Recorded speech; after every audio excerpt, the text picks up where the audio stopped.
کافر سے کوئی ایسا عقد فاسد کیا جائے، کوئی ایسا معاہدہ کیا جائے جس میں وہ آپ کو زیادہ پیسے دے رہا ہو، تو یہ معاہدہ کسی حربی کافر سے کرنا بالکل جائز ہے۔ مثال کے طور پہ میں اس کو 1,00,000 روپے دیتا ہوں اور معاہدہ یہ ہے کہ وہ 1,10,000 روپے واپس کرے گا، تو یہاں پہ وہ کافر اپنی مرضی سے اپنا 10,000 روپے مجھے دے رہا ہے، میرے حوالے کر رہا ہے، اور اس میں مسلمان کا زیادہ فائدہ ہے، تو یہ سود نہیں ہے، اور یہ بغیر سود کی نیت سے اس کا مال لیا جا سکتا ہے، کیونکہ کافر اپنی مرضی سے مال دے رہا ہے اور اس میں مسلمان کا فائدہ ہے، تو یہ معاہدہ کیا جا سکتا ہے۔ اور اس میں ایک حدیث پاک بھی ہے، حضور علیہ الصلوۃ والسلام نے ارشاد فرمایا، کافر حربی اور مسلمان کے درمیان کوئی ربا نہیں ہے۔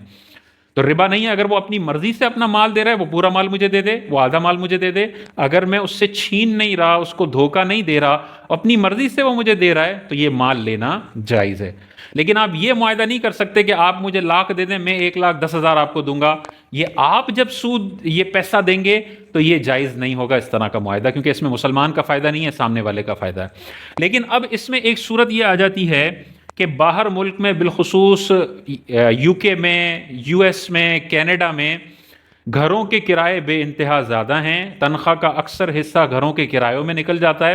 اور وہاں پر اگر مسلمان مورگیج کے ذریعے اپنا گھر نہ بنائیں تو بعض اوقات 30 سال تک وہ کرائے پر رہتے ہیں، اور ان کی ایک پراپرٹی بھی نہیں ہوتی، اور بہت زیادہ تنخواہ کا حصہ کرایوں کی نظر ہو جاتا ہے، اور وہاں پہ باقی ساری اقوام جو ہے وہ ای ایم آئی کی بیس پہ بینکوں سے قرض لے کے گھر بنا لیتے ہیں پورے، اور وہ اسٹیبل ہو جاتے ہیں۔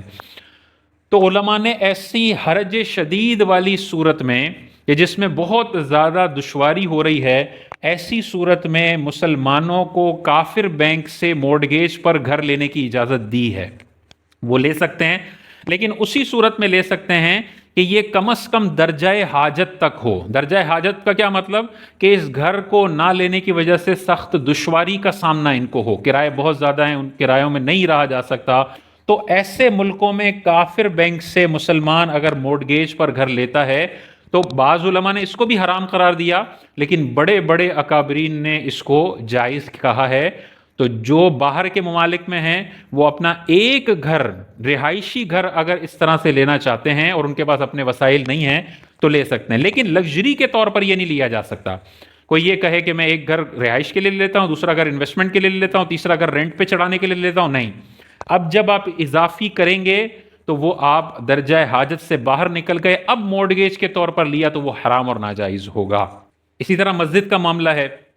اگر کسی ایریا کے اندر دور دور تک غیر مسلم ملک ہے اور ایریا میں مسجد ہی نہیں ہے، تو اب ایک آپشن تو یہ ہے کہ مورگیج پر ایسا حرام کا فتویٰ لگایا جائے کہ مسجد بنانے کی اجازت ہی نہیں ہے، اور وہاں پر کفر پھیلتا رہے، شراب خانے پھیلتے رہیں، مسلمانوں کی اولادیں برباد ہوتی رہیں۔ ایک تو یہ صورت ہے، اور دوسری یہ ہے کہ علماء نے بامر مجبوری گھر بنانے کی اجازت دی، تو مسجد اس گھر سے زیادہ ضرورت رکھتی ہے۔ تو پھر ایسے ایریاز میں کہ جہاں پر آپ کے پاس اپنا اتنا فنڈ نہیں ہے کہ آپ پوری مسجد کیش پہ خرید سکو، اور مسجد نہ بنانے کی وجہ سے بہت بڑے فتنے اور گمراہی کا اندیشہ ہو، تو وہاں پر علماء نے یہ بھی اجازت دی ہے کہ مسجد نہ بڑھانے کا نقصان بہت بڑا ہے، اور مسجد بنا کے لوگوں تک عقائد پہنچانے کا فائدہ بڑا شاندار ہے، اور مورگیج پر گھر بنانے کی علماء نے ویسے ہی اجازت دی ہوئی ہے، تو اس اجازت کا فائدہ اٹھاتے ہوئے یہاں مسجد بنا لو تاکہ لوگوں کے عقائد کی حفاظت ہو جائے۔ تو یہ کوئی بھی سینسیبل آدمی ہوگا، اسے کہا جائے کہ بھئی یہاں پہ مسجد اگر نہ ہو تو بہت بڑے پیمانے پر گمراہی پھیلے گی، اور اگر مورگیج پر مسجد بنا لی جائے تو بہت حد تک ان کے عقائد کی حفاظت کا سامان کیا جا سکتا ہے۔ کیا آپ کا کہنا ہے؟ تو ہر سینسیبل عالم بھی یہ کہے گا کہ اگر مورگیج کی اجازت علماء نے دی ہے کچھ مواقع پر، تو اسی اجازت سے فائدہ اٹھا کے مسجد کی کنسٹرکشن بھی کرنی چاہیے، کیونکہ اس کو بنانے میں فائدہ بہت بڑا ہے اور نہ بنانے میں نقصان بہت بڑا ہے۔